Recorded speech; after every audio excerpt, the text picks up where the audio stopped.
Wellman TV. Marshall Ortega. Like ka naman dyan, idol. Kabanata 476,480 mga espesyal na lutuin ni Freya para kay Marshall. Alas 9 ng umaga, ang araw ay sumisikat ng maliwanag, at ang kalangitan ay maaliwalas sa mga ulap. Sa larangan ng pagsasanay ng Wallaby Mountain Werewolf, 60 miyembro ng Werewolf Special Forces ang nakatayo sa perpektong, kahangahangang mga hanay. Silas, Freya, at Marshall Ortega ay nakaposisyon sa harapan ng grupo.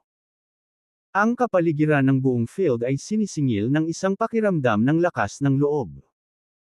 Nang maitakda na ang porma sayon, lumingon si Silas kay Marshall at nagbigay ng saludo, na nagsasabing, Instructor Ortega, mangyaring simulan ang pagsasanay. Sinulyapan ni Freya si Marshall, na matatag na nakatayo sa harapan ng formation, ang bilis ng tibok ng kanyang puso. Nitong mga nakaraang araw, talagang napapansin niya ang lalaking nagpabilis ng kanyang pulso.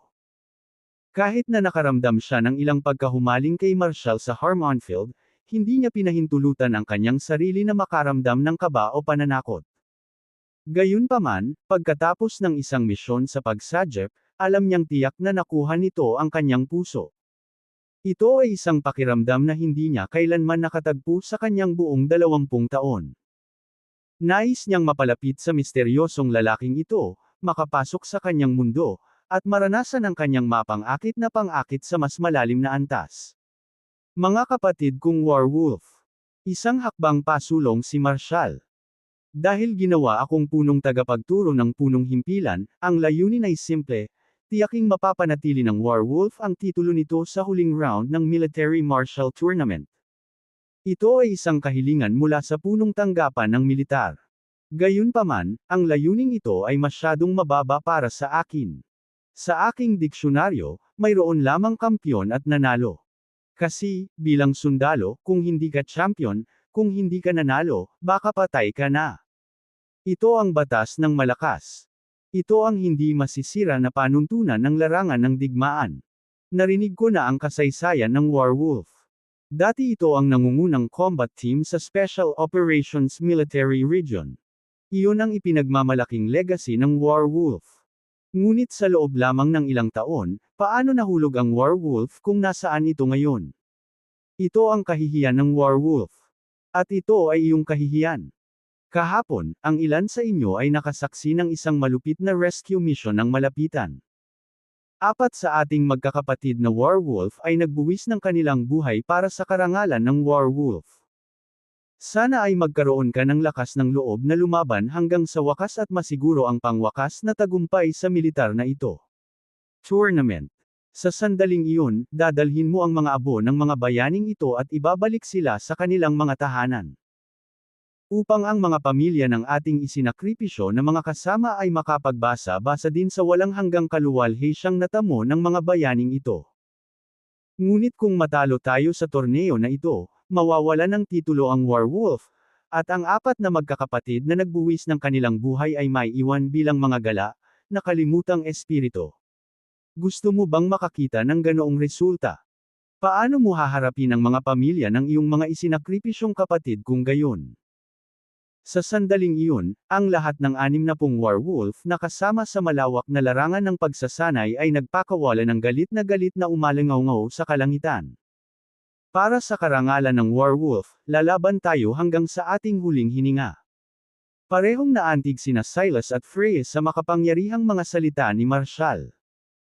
Nang makita ang masigasig na mga kasama na nag-aapoy sa buong field gamit ang kanilang lakas, hindi napigilan nina Silas at Freya ang pagkayam ng kanilang mga kamao sa pananabik. Matagal na panahon na rin mula noong nasaksihan nila ang gayong pagpapakita ng nagniningas na determinasyon. Ang oras. Matapos pahintulutan ng grupo na kumulo ng matindi saglit, itinaas ni Marshall ang kanyang kamay para patahimikin sila. Tandaan, mga kapatid ng werewolf, mula ngayon, ang tanging misyon mo ay talunin ang Dragon Soul at Dark Panther, at ibalik ang dating kaluwalhatian ng werewolf. Gusto kong bigyang diin na kapag nagtatakda ng mga layunin, hindi ka dapat kumilos ng pabigla-bigla. Gusto ng ilan sa inyo na hindi matulog kagabi at dumiretso sa training. Ito ang maling diskarte. Bawat kompetisyon, bawat laban, kailangan mong gamitin ang iyong isip. Lahat kayo ay mga nangungunang sundalo na pinili mula sa iba't ibang unit. Naniniwala ako na bago kayo sumali sa Warwolf, lahat kayo ay dumaan sa matinding proseso ng pagpili at nakuha ang inyong lugar sa Warwolf Special Forces. Ano ang ibig sabihin nito? Ibig sabihin ng iyong mga pangunahing kasanayan ay nasa antas na ng isang highly trained Special Forces soldier. Kaya, kung ganoon ang kaso, bakit patuloy na natatalo ang Warwolf sa bawat martial tournament? Ang totoo, natatalo ka dahil sa kawalan ng tiwala. Kaya nga, sa susunod na 12 araw, tututukan namin ang pagpapabuti ng iyong mga teknikal na kasanayan at ang iyong mindset. Kung ang kinalabasan ng isang bagay ay hindi tulad ng inaasahan, ito ay dahil ang iyong mindset ay off. Kung mali ang iyong pag-iisip, kailangan mong ihinto at itama ito. Kung patungo ka sa maling direksyon, ang paghinto at muling pagsusuri ay talagang pag-unlad. Masusing tinalakay ni Marshall ang konsepto ng mga kampyon.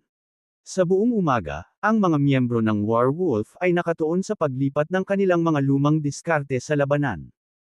Sa direksyon ni Marshall, napagtanto nila na nagtatagumpay ang mga kampyon dahil lahat sila ay nagtataglay ng mentalidad ng isang kampyon.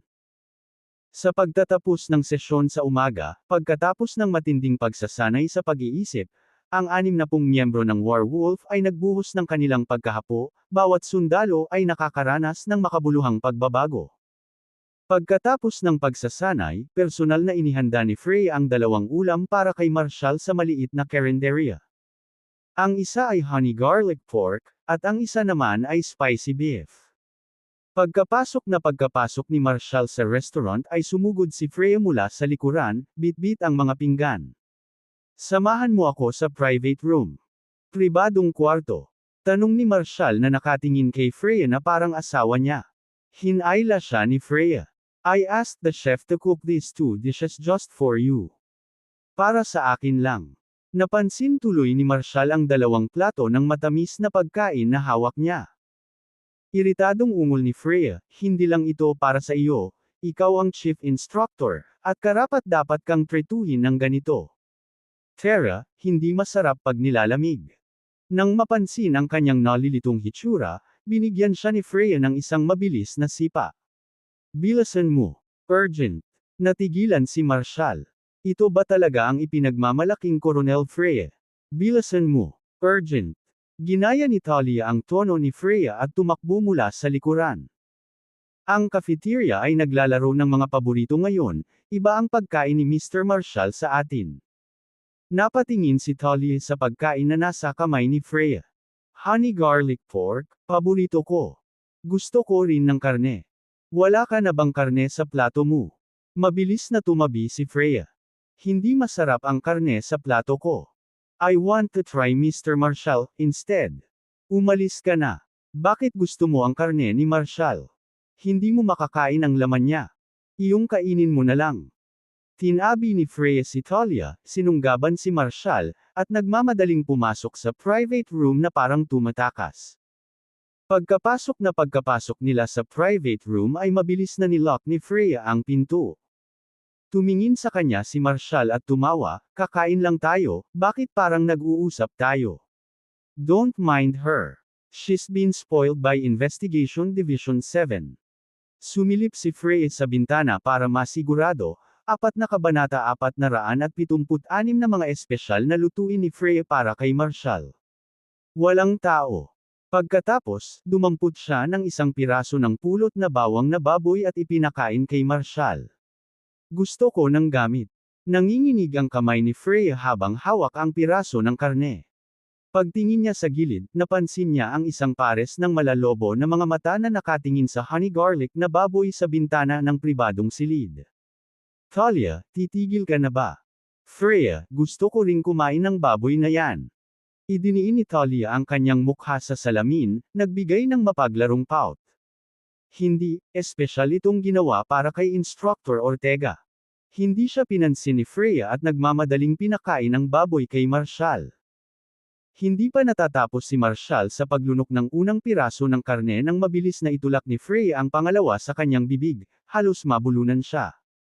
Kabanata 477. Iniimbestigahan mo ba ako? Umubo si Marshall, nahihirapang magsalita. Tumigil ka, tumigil ka. Kung patuloy mong isinasaksak ang karne sa bibig ko, masasakal ako. Pinapakain mo ba ako o nagsisiksikan lang ng pagkain sa lalamunan ko? Tumingin si Freya sa likod at nakitang puno ng mga tipak ng karne ang bibig ni Marshall. Sige, bilasan mo kumain. Siya urged, pokang sa karne sa kanyang bibig sa kanyang tinidor. Kapag pumasok na si Talia, wala nang matitira. Para siyang gutom na lobo. Mabilis na inalis ni Marshall ang kamay ni Freya. Hindi mo pwedeng trituhin ang bibig ko na parang dumping ground at ipasok mo ang pagkain mo doon.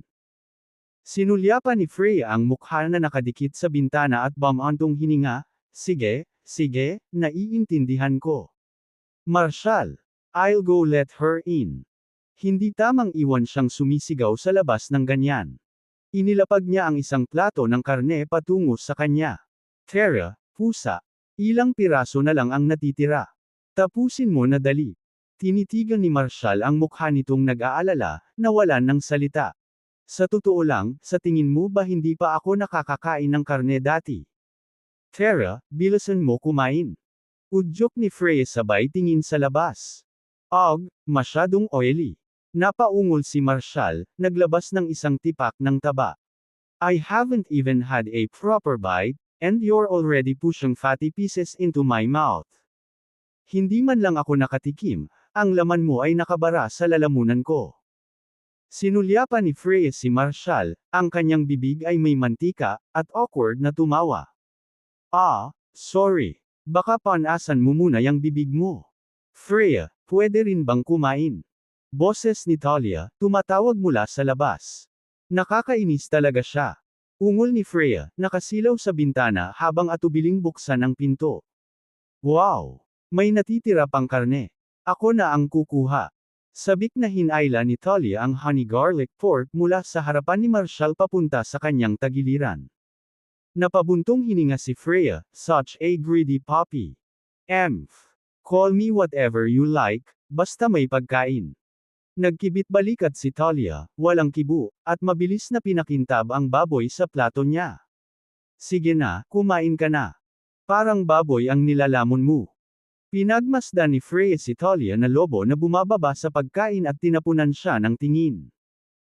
Nakita ni Talia ang kanyang iritadong mukha at tumawa. Colonel Wright, you're getting so worked up over a few pieces of meat, acting like a child. Ha. Umalis ka na lang. Tinalikuran siya ni Freya at nagpatuloy sa pagkain. Sa sandaling iyon, isang mayor ang lumitaw sa pintuan, na naghahatid ng mensahe. Si Instructor Ortega, General Grayson, at Major General Wilson ay naghihintay sa iyo sa operations room. Gusto nilang sumama ka sa kanila pagkatapos ng tanghalian. Got it. Malapit na ako. Hayaan mo silang maghintay. Tinapos ni Marshall ang kanyang pagkain at lumabas ng pribadong dining room. Lumapit si Talia kay Freya at bumulong, Colonel Wright, boyfriend mo ba si Marshall? Kung paano kayong dalawa kanina, parang sinusubukan mong pakainin siya ng sarili mong karne. Sinulyapan ni Talia ang dibdib ni Freya na may pilyong ngiti. Mabilis na naunawaan ni Freya ang kanyang kahulugan at namula, nabigla. Brant ka. Magsalita ka ng ganyan at ipapatakbo kita ng 20 milya na may mabigat na pack. Tumawa si Talia at humiga sa dibdib ni Freya. Sa mukha mo, halatang gusto mo si Mr. Marshall. Talia, nasisiraan ka na ba ng bait? Ipagpatuloy mo to, at hindi ako magbabahagi ng anumang karne ko sa iyo. Mapaglarong lumapit si Talia kay Freya. Kung hindi mo ako sasalo, ibibigay mo ba kay Mr. Marshall? Likas na sumulyap si Freya sa sariling dibdib, saka itinulak si Talia palayo. You little rascal, how shameless. How dare you say such things, you're nothing but a troublemaker. Pinasok ni Talia ang isang piraso ng honey garlic pork sa kanyang bibig at ngumisi. Colonel Wright, kung hindi mo aaminin na gusto mo si Mr. Marshall, hahabulin ko na lang siya. Ikaw. How dare you? Namula ang mukha ni Freya sa galit. Haha. See, umamin ka na ngayon, hindi ako nagsisinungaling. Kung hindi ka agad gumawa ng isang bagay, baka mag-move on na lang ako kay Mr. Marshall. Natatawang ngumunguya si Talia sa honey garlic pork. Tapos na akong makipag-usap sa iyo, ikaw ay maliit na demonyo. Kapag ipinagpatuloy mo ito, magsisisi ka. Maliwanag sa kahihiyan ang mukha ni Freya, at dali-dali siyang lumabas ng silid. Matapos tumakbo ng ilang sandali, bigla niyang napagtanto na napunta siya sa parehong lugar kung saan siya nakausap ni Marshall noong nakaraang gabi. Habang inaalala ang lahat ng nangyari kanina, tinakto ni Freya ang mukha niya at bamulong sa sarili, "Naku, nakakahiya naman na may nakapansin." Nakakahiya. Sa loob ng Werewolf Special Forces Operations Room, si Jack, Xavier, Wilson, at Silas ay nakaupo sa palibot ng meeting table. Pagpasok ni Marshall ay agad na tumayo si Jack at ang isa at nagsaludo. Nagsalita si Wilson, opisyal na kinilala ng Special Operations Military Region Command Headquarters ang apat na nahulog na sundalo ng Werewolf Special Forces bilang mga nahulog na bayani.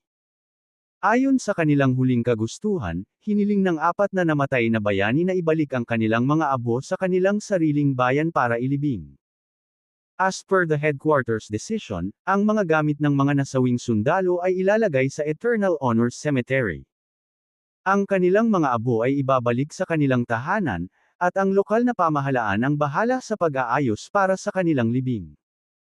Sa oras na iyon, ang lahat ng mga opisyal at sundalo ng Werewolf, kasama ang mga kinatawan mula sa mga espesyal na puwersa, ay mag-escort sa mga nahulog na bayani na abo pabalik sa kanilang mga bayan. Ang seremonyang ito ay gaganapin pagkatapos ng Marshall Tournament. Ang sinumang miyembro ng Werewolf na gustong makilahok sa escort ay dapat tiyakin na ang Werewolf ay nagpapanatili ng status nito. Kung hindi, hahawakan ng ibang mga espesyal na puwersa ang gawain. Naniniwala ako na hindi gustong makita ni Commander Colton at ng magkapatid na Werewolf na mangyari iyon. Sa makatuwid, inaasahan ng punong tanggapan ng Werewolf na itaguyod ang karangalan nito sa huling round ng tournament. Sa nakaraang tatlong round, ang mga puntos ng Werewolf ay medyo mababa, na inilalagay ang mga ito malapit sa ibaba batay sa kasalukuyang sistema ng pagmamarka. Sa huling elimination round, sasabak ang Werewolf laban sa nangungunang dalawang koponan mula sa mga nakaraang round. Kung magtagumpay sila, masisiguro nila ang kanilang lugar. Sa ngayon, dalawang koponan ang nasa posisyon na ito. Ang Werewolf ay lumalaban sa isang malaking hamon. 12 araw na lang ang huling round ng Marshall Tournament. Plano ng military headquarters na magsagawa ng briefing sa updated rules para sa tournament round na ito sa Provincial Capital Headquarters Operations Room. Ang ilang mga aktibidad, tulad ng parachuting at water crossing, ay pansamantalang inalis, na ang focus ay lumilipat lamang sa mga individual na kasanayan sa labanan. Napagmasdan ng punong tanggapan na sa nakalipas na mga internasyonal na paligsahan sa militar ng militar, ang mga individual na kasanayan sa pakikipaglaban ay ang pinakamahina na lugar para sa Draconia Special Operations Military Region. Dahil dito, nagpasya ang Special Operations Military Region Command Headquarters na suriin lamang ang mga individual na kasanayan sa pakikipaglaban sa huling round. Si Lieutenant General Hunter ay magiging bahagi ng proseso ng pagtatasa. Iyan ang mga huling tagubilin mula sa punong tanggapan. Siguraduhin makarating ka agad sa Provincial Capital Military Headquarters bukas ng alas 9 ng umaga.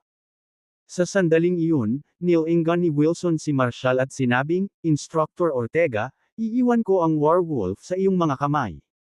Kasama niyan, tumayo sina Jack at Wilson at lumabas ng meeting room. Tinawag ni Marshall si Jack, "Mr. Grayson, sandali lang."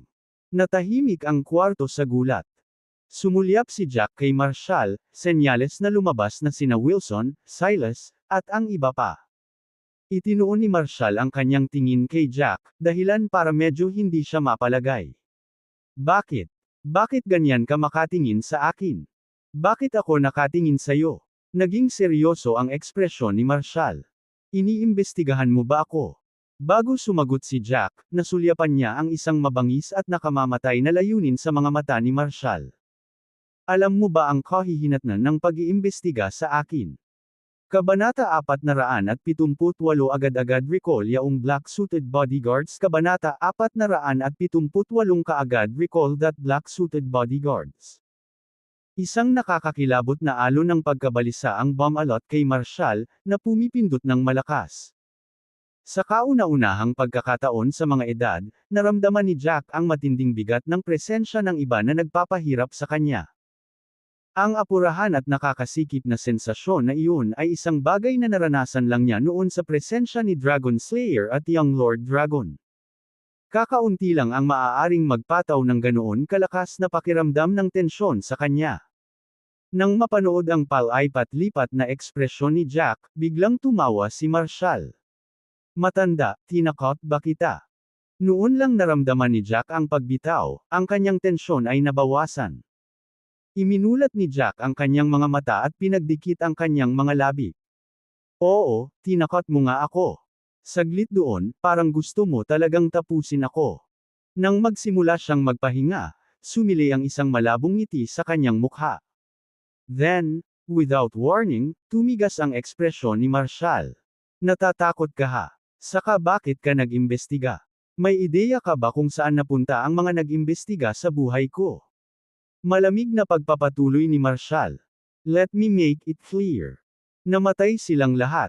Kung umaasa kang manatiling buhay ng kaunti, tandaan kaagad ang mga nakaitim na bodyguard na iyon.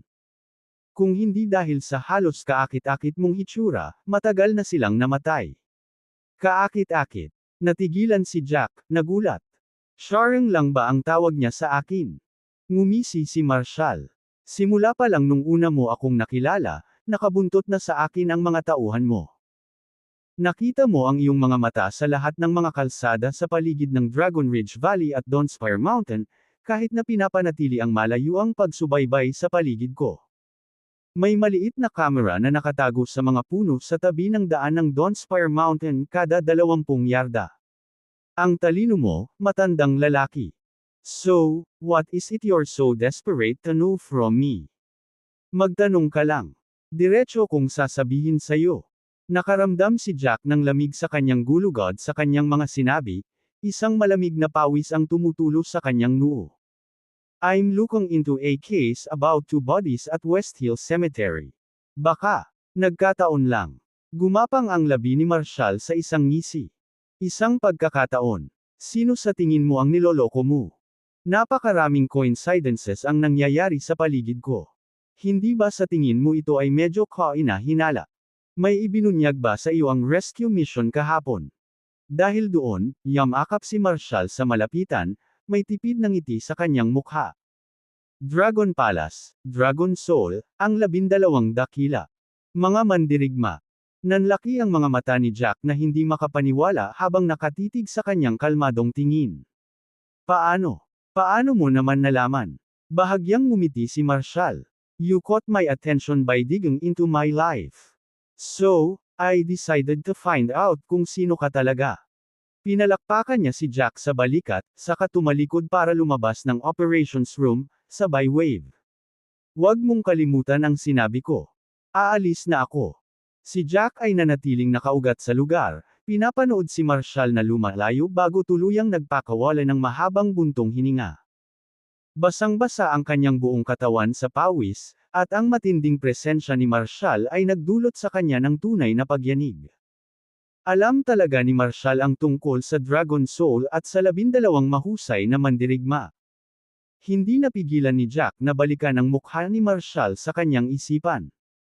Halos tiyak na kailangang si Marshall ang maalamat na Divine Drakebane, ang nagpang-inig sa mundo ng kadiliman.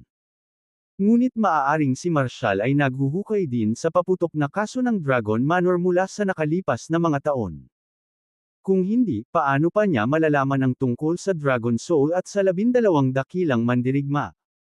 Ang pangalang iyon ay nawala mula sa pag-iral 20 taon na ang nakalilipas. Si Marshall ba talaga ang misteryosong nawawalang tagapagmana ng Dragon Manor mula sa nakaraan? Habang inilarawan ni Jack ang mukha ni Marshall, nag-alab ang pag-asa sa loob niya. Hindi kaya siya na. Ang parehong matalim na titig, ang parehong cool na kilos.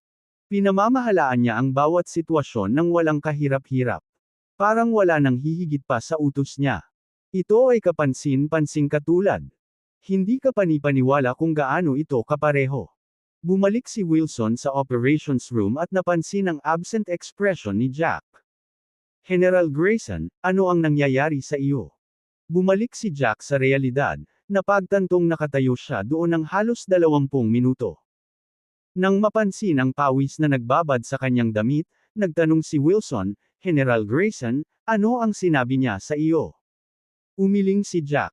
Wala siyang masyadong sinasabi, pero may na-realize siya sa akin. Walang ibang salita, mabilis siyang nagpadala ng mensahe, itigil ang lahat ng pagsisiyasat tungkol kay Marshall. Kung si Marshall ang tunay na tagapagmana ng Dragon Manor, ang bawat galaw niya ay malamang nababantayan ng iba. Ginagawa nitong high-risk operation ang investigasyon para kay Marshall. Sinusubukan ba niya akong bigyan ng babala kapag sinabi niya ang lahat ng iyon? Nahulog sa malalim na pag-iisip si Jack. Kinaumagahan, 8:00.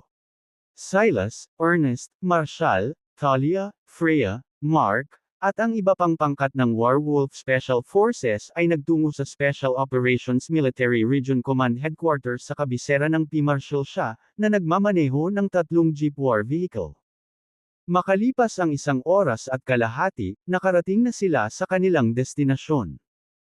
Ang mga espesyal na puwersa mula sa lahat ng 7 military zones ay nagtipon na sa mga operasyon ng punong tanggapan. Silid. Sa sandaling makapasok si Marshall at ang kanyang koponan, nakaharap nila ang mga kinatawan mula sa mga espesyal na puwersa ng Dragon Soul at Dark Panther. Ang nangungunang mandirigma mula sa Dragon Soul Special Forces, si Bill Lineker, ay nakatayo sa harap nina Silas at Ernest, matalas ang kanyang tingin. Commander Colton, Instructor Rodwick, I heard may bagong Chief Instructor na dumating kahapon at nakipag-head-to-head sa commander natin. Ganon ba talaga siya ka-impress? Saan siya nanggaling? Naging yelo ang boses ni Silas. Bill, ano bang pinagsasasabi mo? Ngumisi si Bill. Commander Colton, wala akong ipinapahiwatig.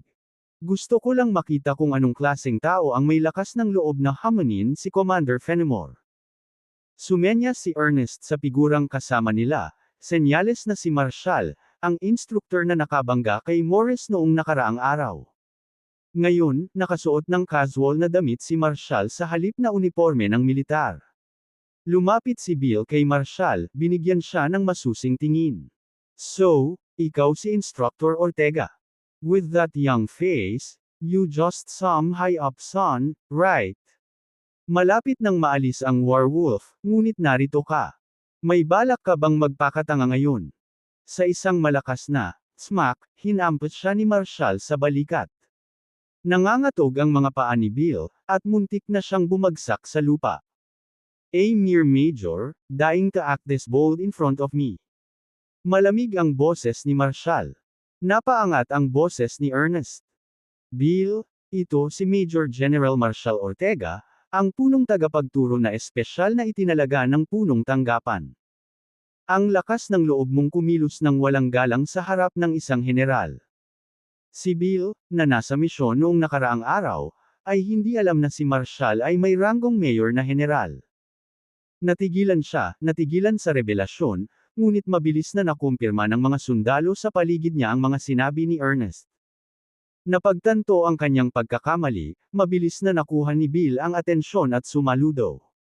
Paumanhin, General Ortega. Hindi ko alam ang iyong pagkakakilanlan.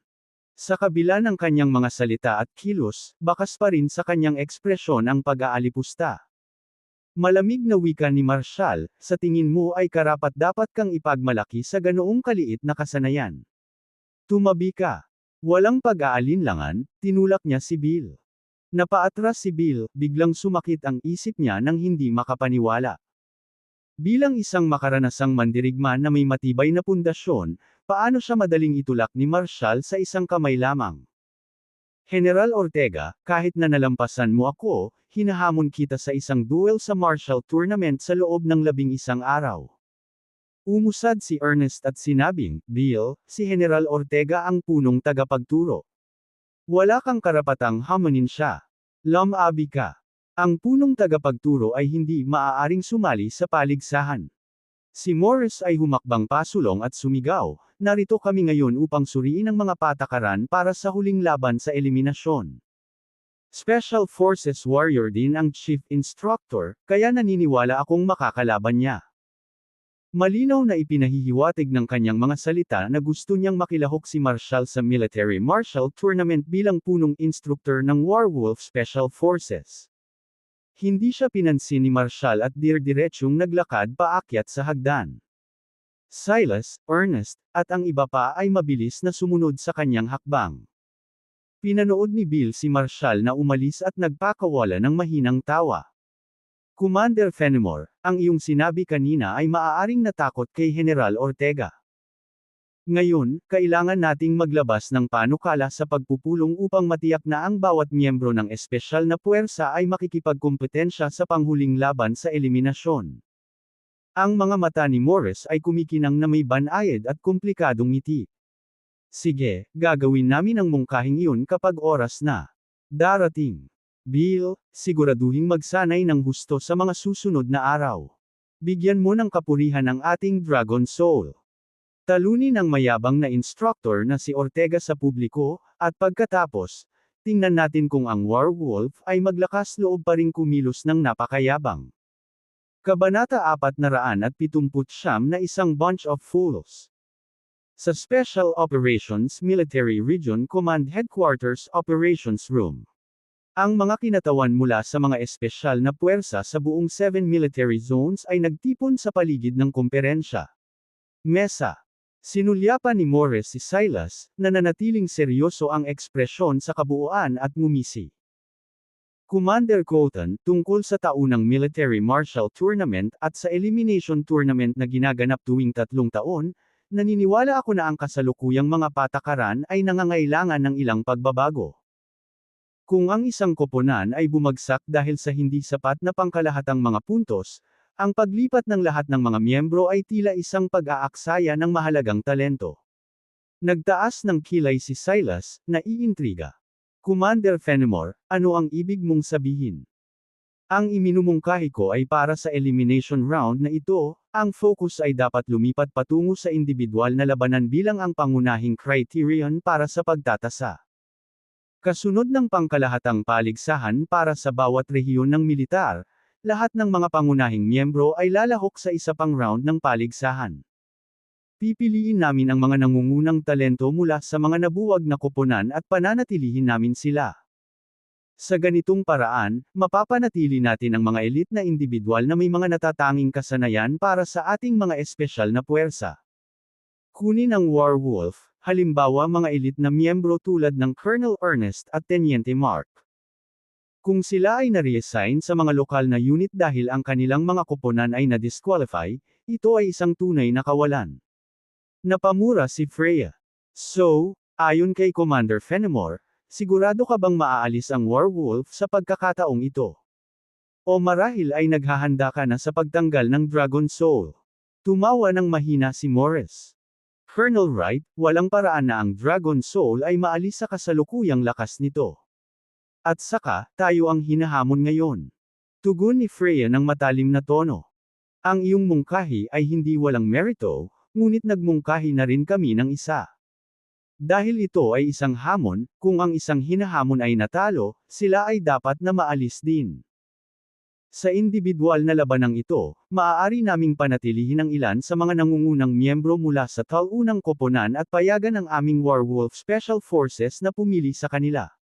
Ngumisi si Bill. "Colonel Wright, sa sinasabi mo sigurado kang mananalo ang Warwolf sa hamon na ito?" Tumaas ang isang kilay ni Freya, malamig ang ekspresyon. "Hanggang sa dumating ang mga resulta, kahit ano ay maaaring mangyari." Ngumisi si Bill. "Sa mga nakaraang torneo, ako lang ang nakalaban sa iyong buong koponan ng Warwolf, at pagkatapos ng 11 araw, magiging pareho pa rin ang resulta. Sa loob lamang ng 2 araw, hindi ako naniniwala na ang Warwolf ay maaaring sumailalim sa anumang makabuluhang pagbabago. Ako ang kampyon sa hand-to-hand combat, sniping, at parachuting sa lahat ng 7 military zone ng Special Operations Military Region. Hanggang ngayon, si Major General Wilson lang ang malapit ng masira ang aking mga record. Sa bawat military martial tournament, bawat miyembro ng Warwolf ay nahulog sa ilalim ng aking pamumuno. Wala kang posisyon na hamunin ako. Sandaling nawala nang masabi si Freya, namumula ang mukha niya sa galit. Hindi may kakaila ang sinabi ni Bill. Ang kanyang mga individual na kasanayan sa pakikipaglaban ay walang kap-oras. Walang sinuman sa Warwolf Special Forces ang makakahawak ng kandila sa kanya. Binalingan ni Bill si Miles Parham, ang commander ng Dark Panther, at si George Loman, ang pinakakakilakilabot na miyembro ng Dark Panther. With an air of arrogance, he asked, "Commander Parham, Colonel Loman, sang-ayon ka ba sa sinabi ko?" Tumango si Miles at tumawa. Walang kumpirmasyon o pagtanggi. Nilinaw ng salubing ito na minamaliit nila ang Warwolf Special Forces. Nagnganga ang mga ngipin ni Mark, nanginginig ang mga kamay sa galit. Colonel Lineker, napakalayo mo na. Isang mahinang tawa ang pinakawalan ni George. Mark, sa iyong mga kakayahan, wala ka sa posisyon na magsabi ng anuman. Si Colonel Lineker lang ang makakalaban sa inyong lahat, at kaya ko rin. Kaharap ang Dragon Soul at Dark Panther sa pagkakataong ito, tiyak na mawawala ng titulo ang Warwolf. Kahapon, nagpadala rin si Commander Parham ng isang formal na panukala sa punong tanggapan, na nagmumungkahi na ang Special Operations Military Region na ito ay magsagawa ng personal na laban upang iligtas ang pinakamahusay na mga miyembro ng Warwolf. Nagkasundo sina Dark Panther at Dragon Soul. Kapag natalo natin ang Warwolf, maghaharap ang ating dalawang koponan, at ang mananalo ay kukunin ang lahat ng nangungunang talento. Namutla sa galit ang mukha ni Silas nang marinig niya ang kanilang lantarang kawalang galang sa Warwolf. Mula sa kanilang mga salita, kitang-kita na ang Dragon Soul at Dark Panther ay nagsimula ng magplano na kunin ang pinakamahusay sa mga miyembro ng Warwolf noong nakaraang araw. Ito ay hindi lamang isang insulto sa kanya, ngunit sa bawat solong miyembro ng Warwolf. At hindi may kakaila. Kung patuloy na gumanap ang Warwolf sa antas na ito, tiyak ang pagkatalo. Nagkunwaring sinaway ni Morris si Bill, halika, hindi ba pwedeng magpakita ka ng kaunting pagpapakumbaba? Lahat tayo ay bahagi ng Special Operations Military Region. Ang panalo at pagkatalo ay nangyayari, kaya subukang magbigay ng kaunting paggalang sa iyong mga kasamahan. Pagkatapos ay ibinaling niya ang tingin kay Marshall, na tahimik na umiikot ng panulat. Instructor Ortega, ano ang iyong opinyon? Kahit na, si Colonel Lineker at ang iba pa ay may wastong punto. Mayroon pa ring ilang mahuhusay na miyembro sa koponan ng Warwolf. Kapag inalis ang Warwolf, hihilingin ko sa punong tanggapan na panatilihin ang ilan sa mga nangungunang talento nito. Instructor Ortega, wala ka bang sasabihin? Isa ka lang kumpol ng mga tanga na marunong lang tumahol sa lungga mo. Malamig na sabi ni Marshall, hindi umaalis ang mga mata kay Morris habang casual na iniikot ang panulat sa pagitan ng kanyang mga daliri. Bumagsak ang silid sa isang maigting na katahimikan, puno ng kakulangan sa ginhawa. Agad na nawala ang mga ngiti sa mukha ni Morris, Miles, at ng iba pa. Sa sobrang galit, inihampas ni Bill ang kanyang kamay sa mesa na si Instructor Ortega, kahit na mas mataas ang ranggo mo, hindi iyon nagbibigay sa iyo ng karapatang manlay ng iba. Sagot ni Marshall na nakataas ang isang kilay, anong masama kung tawagin kang tanga? Gusto mo ba batukan kita? Ang panulat sa kanyang kamay ay bumaril patungo kay Bill sa nakakagulat na bilis, na para bang ito ay umusbong ng mga pakpak. Likas na itinaas ni Bill ang kanyang mga kamay upang protektahan ang sarili. Ngunit sa isang twist ng kapalaran, ang panulat ay dumula sa pagitan ng kanyang mga daliri at tumama sa kanya ng matalim sa noo. Sa isang malakas na kalabog, ang mabigat na katawan ni Bill ay bumagsak at bumagsak sa lupa. Nabalot ng katahimikan ng buong silid. Narinig nila na ang isang mayor na general ay itinalaga bilang punong instructor para sa Warwolf, na kilala sa kanyang malamig at mapagmataas na pag-uugali. Ngunit hindi nila akalain na magiging ganito kalaki siya. Nagdilim ang ekspresyon ni Morris at kumaibot ang mga labi, ngunit nanatiling tahimik, hindi naglakas loob na magsalita. Mabilis na nabuo ang isang malaki at kasing laki ng itlog sa noo ni Bill. Pagkatapos ng ilang sandali ng pakikibaka, sa wakas ay nagawa niyang itulak ang kanyang sarili sa lupa at sinabi, ang kanyang boses ay may halong paghamon, Commander, ang pananakit at pag-insulto sa mga nasasakupan ay labag sa mga patakaran. Tinuro ni Marshal si Talia. Colonel Cross, sabihin mo sa kanya. Ayon sa Military Code ng Special Operations Military Region, paano haharapin ang mga lumalaban o nangungutya sa kanilang mga nakatataas? Agad na tumayo si Talia sa kanyang kinauupuan. Commander, kapag ang isang mas mababang ranggo na opisyal ay hindi gumagalang o insulto ang kanilang mga nakatataas, sa panahon ng digmaan, ang disiplina sa larangan ng digmaan ay nagbibigay daan sa pagbitay sa pamamagitan ng firing squad. Sa panahon ng kapayapaan, maaari silang ipadala sa korte ng militar, tanggalin ang kanilang katayuan sa militar, at hatulan ng pagkakulong. Naging yelo ang tingin ni Marshal habang nakatingin kay Bill, na sinasabi. Nagpakita ka ng kawalan ng respeto sa akin, so what should be your punishment? Should I have you executed by firing squad, or should I strip you of your uniform? Ang kapaligiran sa conference room ay naging kasing lamig ng isang tiwangwang na kaparangan. Noon lang talaga naunawaan ng lahat ang posisyon ni Marshal bilang isang general. Bill, kahit gaano ka kagaling, isa ka lang netally appointed colonel, tinuturing na junior officer. Ang hindi paggalang sa isang general ay isang matinding pagkakasala. Sa sandaling iyon, nawalan ng kulay ang mukha ni Bill, F. Kabanata 480 Anong klase kayo ng mga sundalo? Sa loob ng Special Operations Military Region Operation Room ay napakatahimik. Makapal ang tensyon sa hangin, halos hindi na makahinga. Si Bill ay basang-basa sa pawis. Ipinapalagay niya na si Marshal ay isa lamang mayamang opisyal na dumarating upang makakuha ng karanasan. Katulad ng dalawang dating instructor na pumunta sa Warwolf na naghahanap ng mga koneksyon. Hindi nila kailanman binalak na makisali sa mga operasyon ng Warwolf. Ngunit sa hindi inaasahan, si Marshal ay hindi lamang malayo at mayabang ngunit mayroon ding kahangahangang ranggo sa militar. Ang pagkakasala sa isang general ay isang pagkakamali na hindi niya kayang bayaran. Kung na-offend si Marshal, maaaring masira ang career niya sa Special Operations Military Region. Ang uniforme na suot niya ay pangarap niya mula pagkabata. Ngayon, sinasagisag nito ang lahat ng pinaghirapan niya sa Dragon Soul. Kung pipiliin ng militar na disiplinahin siya o tanggalin man lang ang karangalang iyon, parang mas masahol pa sa kamatayan ang kapalaran.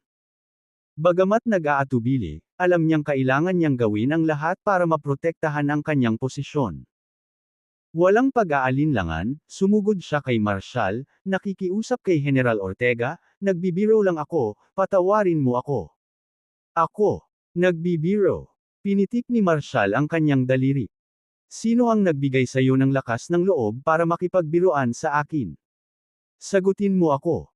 Si Morris, na natatakot na baka parusahan talaga ni Marshal si Bill sa kanyang galit, mabilis na tumayo, nanginginig ang kanyang boses. Pakiusap, huminahon ka. General Ortega, si Bill ay isang masayahing tao at nasisiyahan sa pagbibiro sa Dragon Soul. Shut up! Tumayo ka sa atensyon. Malamig na sigaw ni Marshal. Kung sobrang nag-e-enjoy siyang magbiro, siguro dapat komedyante siya, huwag dito.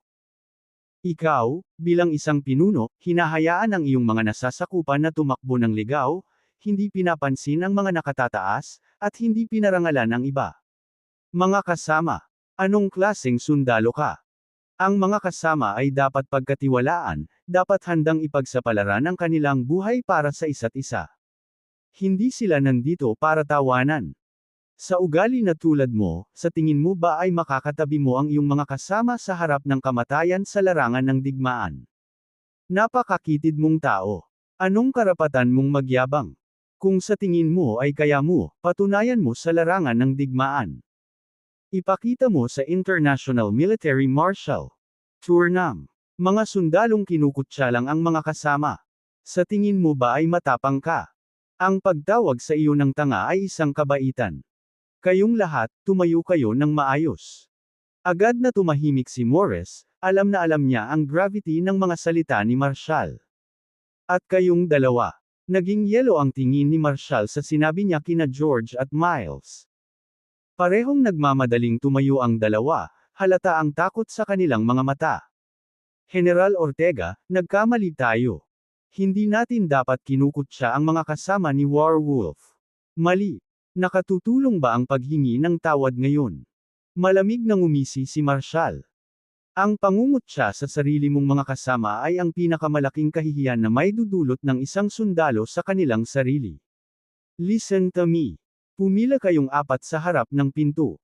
Si Miles, George, Morris, at Bill ay mabilis na sumugod sa pinto at pumila, nakatayong matigas at tuwid. Sa pagkakataong ito, binibigyan kita ng pagkakataon. Kung hindi mo matatalo ang Warwolf sa loob ng 11 araw, aalis na kayong lahat. Noon lang, si Teniente General Hunter, ang commander ng Special Operations Military Region, ay pumasok sa operations room kasama sina Xavier at Wilson. Sinulyapan ni Hunter si Morris at ang iba pang nakatayo sa pintuan.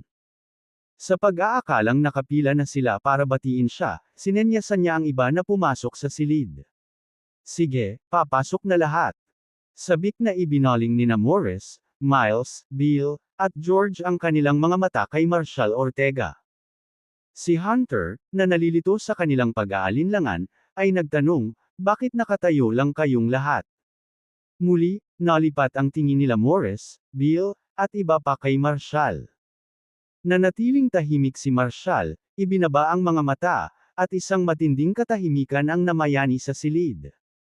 Sina Hunter, Wilson, at ang iba pa ay nagpalitan ng naguguluhang mga tingin, hindi sigurado kung ano ang nangyayari. Sa wakas, pinutol ng boses ni Marshall ang katahimikan, malamig at matatag, ito na ang iyong huling babala. Maupo na kayo. Understood.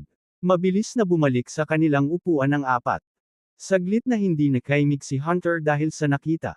Morris, ano ba talagang ginagawa mo? Tanong niya.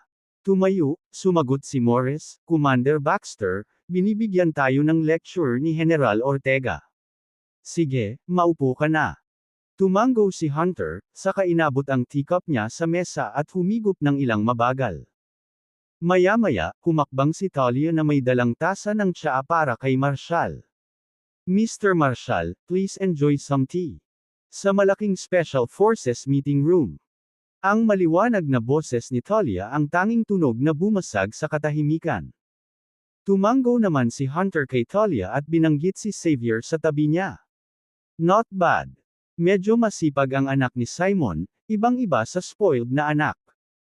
Muli siyang humigop, saka iniabot ang kanyang tasa, senyales kay Talia na i-refill ito ng mainit na tubig. Hindi pinansin ni Talia ang kilos at tahimik na bumalik sa kanyang upuan.